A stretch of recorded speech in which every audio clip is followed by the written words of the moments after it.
کیا گندم یا کوئی اور فصل سٹور کر سکتے ہیں کیونکہ یہ جمہوری حکومت ہے، صحیح ریٹ نہیں ملتا؟ نہیں جی، صحیح مسلم کی حدیث ہے کہ غلے کو قیمت بڑھانے کے لیے سٹور کرنا یہ ممنوع ہے۔ دوسری بات یہ کہ ریٹ فکس کرنا سنت کے خلاف ہے۔ اب کیا کر سکتے ہیں، ہمارے ہاتھ میں نہیں ہے۔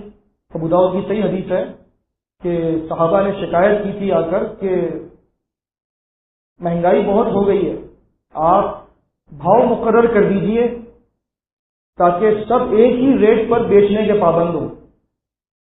تو اللہ کے نبی صلی اللہ علیہ وسلم نے فرمایا تھا کہ یہ کام نہیں کر سکتے، اللہ ہی رازق ہے، وہی روزی کو وسیع کرتا ہے، تنگ کرتا ہے، ہم ریٹ فکس نہیں کر سکتے۔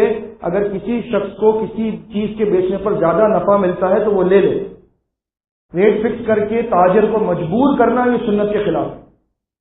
اب انہوں نے ریٹ فکس کر دیا، تاجر مجبور ہے، لیکن وہ اپنی مجبوری میں خود غیر شرعی کام نہ کرے کہ وہ سٹور کرے، قیمت بڑھائے اور اس طریقے سے نفع حاصل کرے۔ اللہ سے ڈرے جہاں تک ہو سکتا ہے، اللہ تعالیٰ آپ کو نفع دے گا، اللہ تعالیٰ انشاءاللہ مسئلے مسائل دور کرے گا۔